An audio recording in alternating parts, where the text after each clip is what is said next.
I met someone just the other day who does not believe in politics and politicians. He says he breaks into a rash when he meets politicians. And there are many people who are really cynical about what happens in Canberra, what politicians do. Well, they've been given the reason to think that for half a century, as they see the different politicians they've elected that are supposed to represent them, represent their party, their caucus, the lobbyists or international interests, or their own special pet thing, instead of the people who elected them. No wonder people are cynical. You know what they say? The word politics, two words, poly, which means many, and ticks. They're bloodsuckers. Who wants politics? Many bloodsuckers. You've got to be kidding.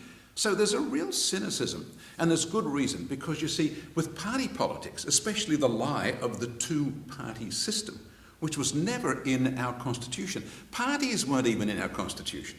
The word representative in the original was that people who are elected represent you, the voter.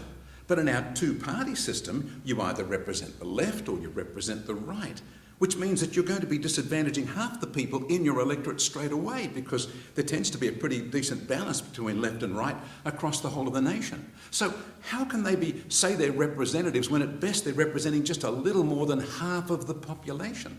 Like, the whole thing's screwy, and no wonder people are cynical. We've gone a long way from what our forefathers put in place.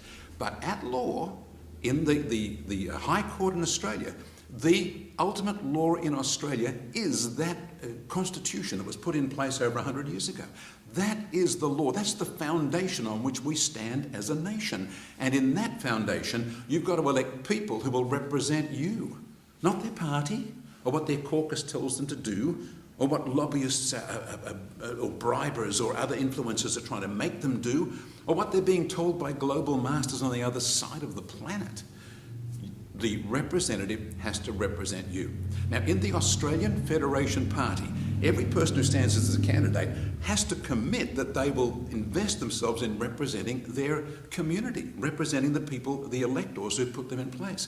That's what I'm obligated to do by my party. So the party is not full of policies on this and policies on that so that I have to subscribe to the party line. The policy is that I am a representative and that I represent you. So you go and look at the Australian Federation Party. There's no great spiel of all sorts of money for this and plans for that, because it's all about representation, the way it was supposed to be in the first place. So if you vote for me and I get to represent you at Casey, what I'm going to do is represent you. Represent is represent. That means you come and present something to me. When I represent it, I have to faithfully represent what you gave me. But you present to me your problems and I go to Canberra and vote for something else. That's not representation.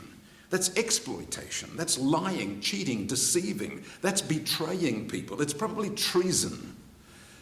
It's time we got away from those kinds of politicians and voted for actual representatives in our area who will represent us. The Australian Federation Party is determined to find people who will do that, and that's what I will do on their behalf if you put me in Canberra. I will be there in Casey and in Canberra for you. That's my obligation, and that's my promise. I'm asking for your vote on polling day. Authorised by G. O'Rourke, 101 Collins Street, Melbourne 3000, for the Australian Federation Party.